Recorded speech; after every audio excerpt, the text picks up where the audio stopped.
Before we go to the post game, there's one more story I wanted to touch on, just because I don't know. Talking seriously about Venezuela is something that we need to get a lot better at doing on the U.S. left.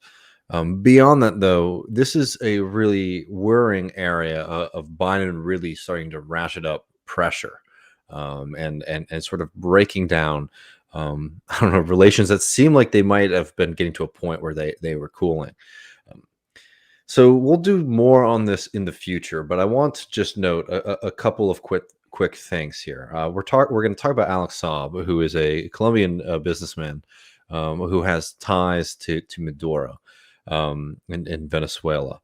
And I want to talk about the story briefly, and then I'm going to play a clip to show people how these stories are told to folks, and to just, I don't know, make the point that the ideological project of making everything seem as sinister as possible and obscuring United States interest in the the actual implementation of imperialist policies, trying to obscure that relation.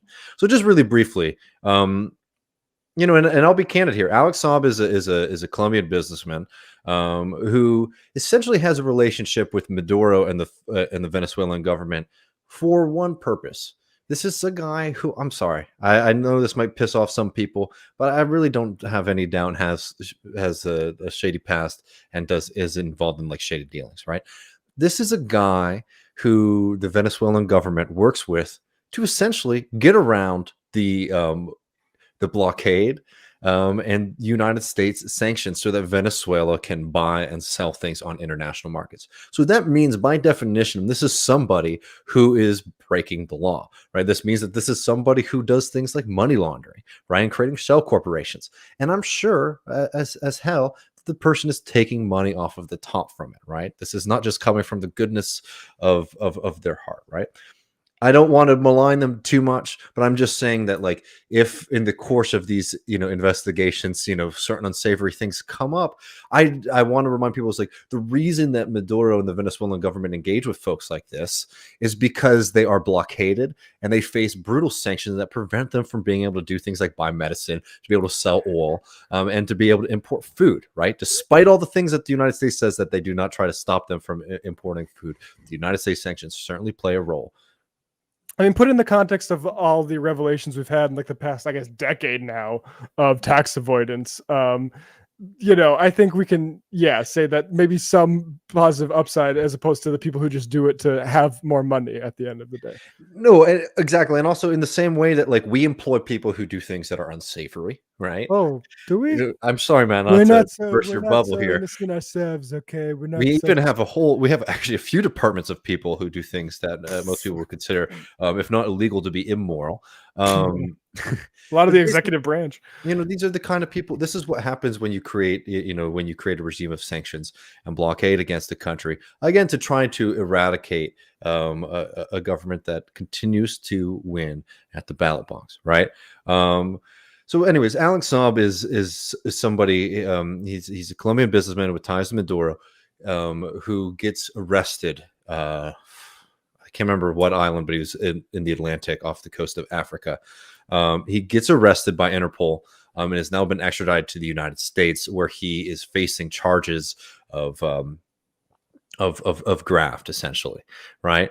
He was on this trip. I can't remember if he was coming to or from Iran, to secure a deal, to import food and sell gas to the Iranians, right? Again, to try to get some funds and foodstuffs for the Venezuelan people. So that's what he was doing when the United States arrested him. It also should be noted that, it seemed like the Biden administration was starting to cool on some level. The Trump, I don't know, saber rattling against Venezuela, but obviously this has thrown that out of the window. And of course, let's not forget that the United States still believes that guy, Juan Guaido, who's always hanging out in parks around the country telling people that he's the president of Venezuela. Yeah. Somebody who is trying to steal gold from the people of Venezuela that the Bank of England has been holding. Um, and refusing to return to Venezuela. But the United States still thinks that weird guy, is trying to act like that guy is the president, right? So plenty of reason for for there to be, for the relations between the United States and Venezuela to not be good. On top of the fact that the United States is engaged in essentially a mass economic terror campaign against the country. I want to share this clip here, and I'm sorry to make people watch MSNBC, but I just wanted to share this to respond to a little bit, but to also remind people how these kind of stories get presented to the U.S. public, right? Let me just give you my quick and dirty, so nobody gets distracted, version of what this international incident, turns out to be. Venezuela is a country that is essentially blockaded from international markets.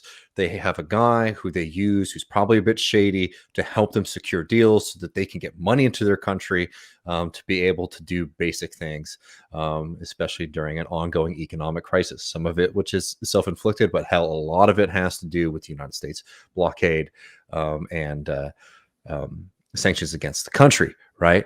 The United States arrests the guy who is trying to help Venezuela get around the sanctions that the United States is setting up. And instead of it sort of being seen what it truly is, which is essentially the United States trying to come at, an asset of the Venezuelan government, it's being acted like, oh, the good old United States has got another crook, off of the streets. And and they don't understand why Maduro is so worried about this, other than the fact that maybe this guy has some dirty secrets. So let me pull this up really briefly.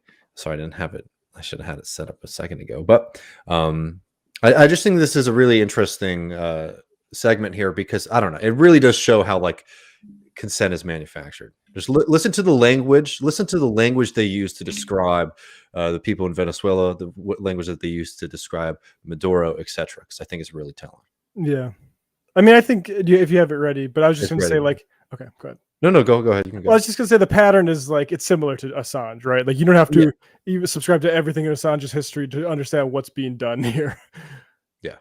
This weekend, Alex Saab, a Colombian businessman and a close ally of Venezuelan President Nicolás Maduro, was extradited to the United States. In response, the Venezuelan government suspended talks with the country's U.S.-backed opposition.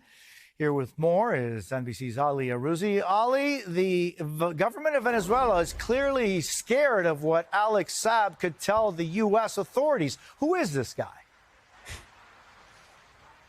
Good morning, Jose. Well, we know he's a 49-year-old Colombian businessman of Lebanese origin. And as you mentioned, he's obviously very valuable to the Maduro government. Otherwise, they wouldn't have been so vocal about his arrest and extradition. Look, this is a man who's been doing hundreds of millions of dollars worth of deals with the Venezuelan government at a time when Colombia wouldn't go anywhere near them because of uncertainty over the financial markets in Venezuela, over hyperinflation and devaluation of their currency. Now, the Maduro government has essentially accused the U.S. of kidnapping Alex Saab when he was refueling his private jet in Cape Verde. It was making a refueling stop there when it was on its way back from Iran, a close ally of the Maduro government, on the way back to Venezuela. And as you mentioned, the government there have responded by suspending talks with the US-backed opposition, which is only to the detriment of the Venezuelan people. And of course, they also arrested 6 Venezuelans. 5 of them have US citizenships who worked for a Houston-based oil refinery. Those 6 men were all under house arrest. They got transferred to prison as soon as Saab had been extradited. It's unclear whether the 2 incidents are connected, but the timing is certainly suspicious. You're muted, David. Yeah, there's a few things in there that, I think specifically the way that it's noted, right? That the reason they're worried about this is because they're worried that this guy will reveal some embarrassing information about Maduro instead of the much clearer answer, right? You don't even have to have a strong political opinion on Venezuela to sort of see what I'm saying here, is that the reason the Venezuelan government is mad is because the guy who helps them do deals, right, has been picked up by the country that is preventing them from doing deals, right? I don't know. It's just like it's a very simple thing to me. But instead, there's this implication that there's extra cynical. Sorry, there's extra like dark secrets or skeletons in Maduro's closet, right? This is how you create a narrative in people's mind that, like, I don't know, other countries' leaders are thugs and criminals. Right. Yeah. The way you're acting in response to us, I don't know, kidnapping, maybe that's too strong, a person who's very important to you, proves that everything we say about you has been true all along. Yeah, exactly. Yeah, I mean, there's no doubt about it. And again, like the point is not necessarily to say, I don't know. I don't want to malign him too much because he's doing things that are, opening some doors for folks. But look, I don't think that I have really no doubt that Saab is, is not just an altruist, or like a secret Marxist guerrilla, trying to fight for the communes there either, right? I think that, there definitely are things that can be uncovered. I'm sure that he's pulled money off the top, and I think that that's a bad thing, by the way. But I just think just not to be able to speak clearly about this shows just how much propaganda there is when it comes to talking about Venezuela on the global stage, right? And they do everything that they can to make it seem like this weak country that is under assault from all directions is the aggressor, and the dangerous, and the dangerous force. In global politics, when I'm sorry, it's the United States which is working as hard as it can to try to prevent this country from being able to have just normal economic relations with other countries.